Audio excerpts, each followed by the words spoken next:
News 4 Jax starts right now with a breaking news alert. An early morning crash on Roosevelt Boulevard near the Duval-Clay County line leaves one person dead, another with serious injuries. It happened around 1:15 this morning near the intersection of Roosevelt and Yorktown Avenue, which is right there at the entrance of NAS Jax. Right now, all lanes are open, but for hours, northbound lanes of Highway 17 near the base's entrance were closed. News 4 Jax reporter Maggie Lorenz is joining us live from the scene. Good morning, Maggie.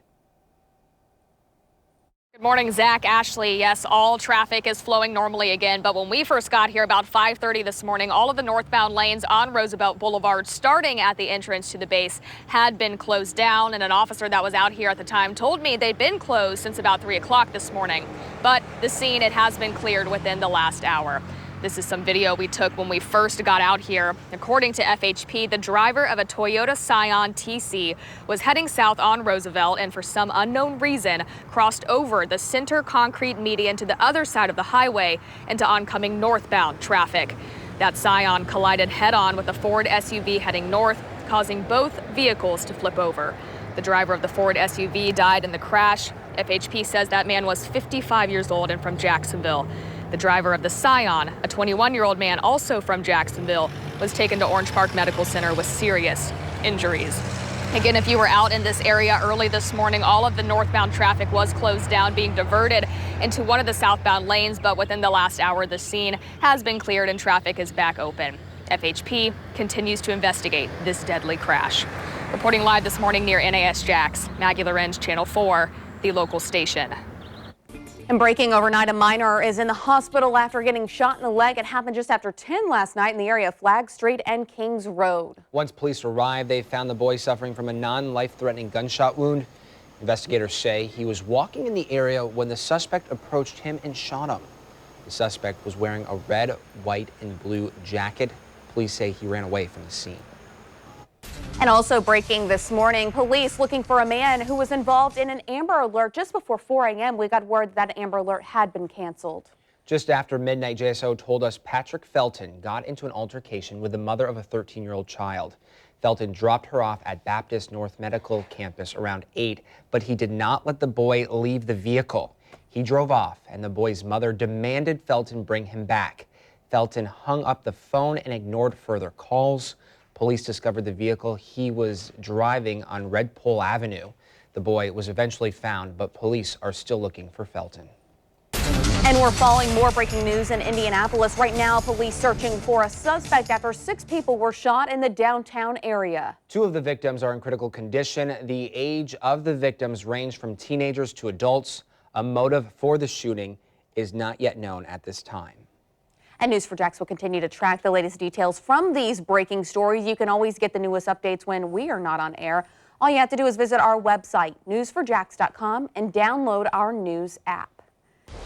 And we are keeping our eyes on yet another storm system developing in the tropics. This morning, the National Hurricane Center tweeted out the storm named Karen, forming in the Windward Islands. In the next few hours, a tropical storm watch could be issued for Puerto Rico and the Virgin Islands. The Weather Authority will be monitoring this system closely along with your local forecast. Meteorologist Mark Collins joins us now with our first check of the forecast. Good morning, Mark. Good morning, Zach. Well, Karen's going to have some longevity. Even though it's a small storm with fairly weak winds, it looks like it could stick around well into next week. Now, here it is south of Barbados. They got some winds gusting to 44 miles per hour at a wind center there. That's why the Hurricane Center made this a tropical storm this morning. You can see the stats for this system. It's going to be moving through the eastern Caribbean and possibly impacting Puerto Rico.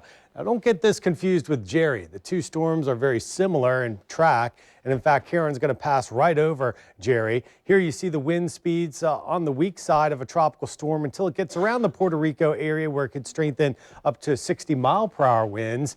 And then it doesn't really move much. If anything, we might see it shift back towards Florida, but that's going to be a long ways away. The models really diverge on where it's going to go. Let's talk about Jerry. Here's Jerry just north of Puerto Rico. It's going to be moving north and passing just to the northwest of Bermuda. They could see some tropical storm force winds. Now, while Jerry gets a move on, Karen could actually be sitting back in the Atlantic here, and that is something that we will be watching so closely. Back here on the home front, you're looking at choppy conditions along the beach. We still have that easterly flow. It won't be as robust today, but still breezy at the beach. Inland areas, we'll see those winds subside. This is the real story. This is all you care about. The cool weather this morning, feeling really nice with those temperatures in the low to mid 60s in Georgia, even some mid 60s along the west side, but the river splits the difference between fall and summer. If you're east of the river, it feels a little warmer, more sticky, kind of like our last day of summer,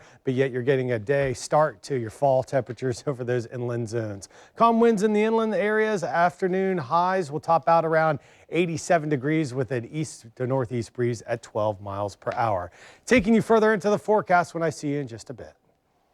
And covering Clay County, students at Oakleaf High School are back home after last night's homecoming dance. The school was on high alert because of that hoax threat that came in at the football game against Ed White on Friday night. Investigators are still tracking down the rumors of the possible threat on social media.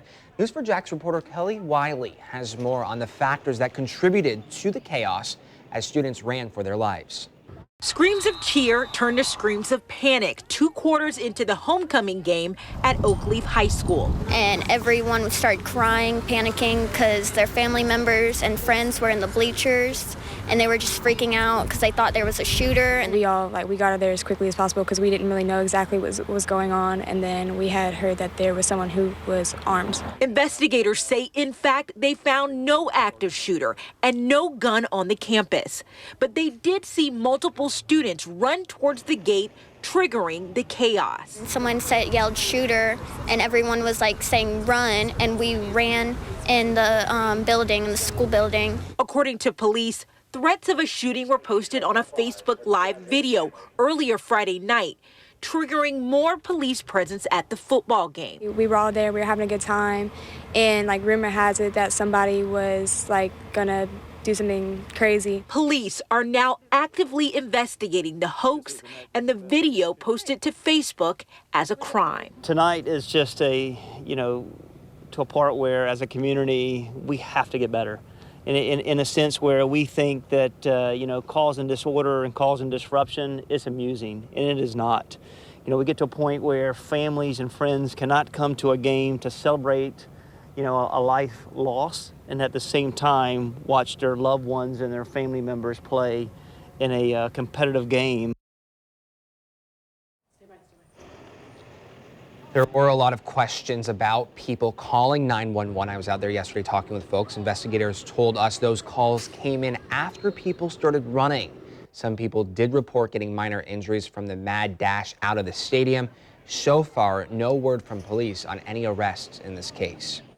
And the News4JAX I-team getting results this morning after our reports on the potential environmental impact of the Golden Ray cargo ship. The Unified Command is now sharing results of oil discharged into the St. Simons Sound. The Riverkeeper made claims of lack of transparency from the group, saying that the ship had minimal impact, but the Unified Command has identified short-line impacts to the at least six different areas. Oil and sheen have been found in varying degrees. People reminded to report any oil sightings to the designated 1-800 hotlines that are set up for that. Now, more barges, boats, and cranes are popping up near Golden Ray as a part of an effort to get it out of there. It's been 2 weeks now since that ship caught fire and capsized. A pickup truck driver in St. Augustine, lucky he survived a small explosion and fire you will not believe. Look at the image on your screen. The rear of this truck burst into flames at a Walmart parking lot, and it's all caught on camera. He knows what's in his truck. Yeah, but he's... Are you okay? Is he okay? I mean, he was in... Are you okay? Wow. Wow. You can see, and you also heard an explosion there. We're told the men in the refrigeration truck escaped without any injuries. The owner says about $15,000 worth of tools were destroyed, but insurance will cover the cost. St. Thomas County Fire Rescue put out the flames. It's not clear what caused that explosion. Moving north to Duval, where dozens of college students held a demonstration at the county courthouse. Activists are calling for additional mental health services. They are also urging the end of racism and pushing for more equality. The students are aiming to make their movement even stronger. Many came for a conference at the University of North Florida. Others came from the West Coast and Midwest.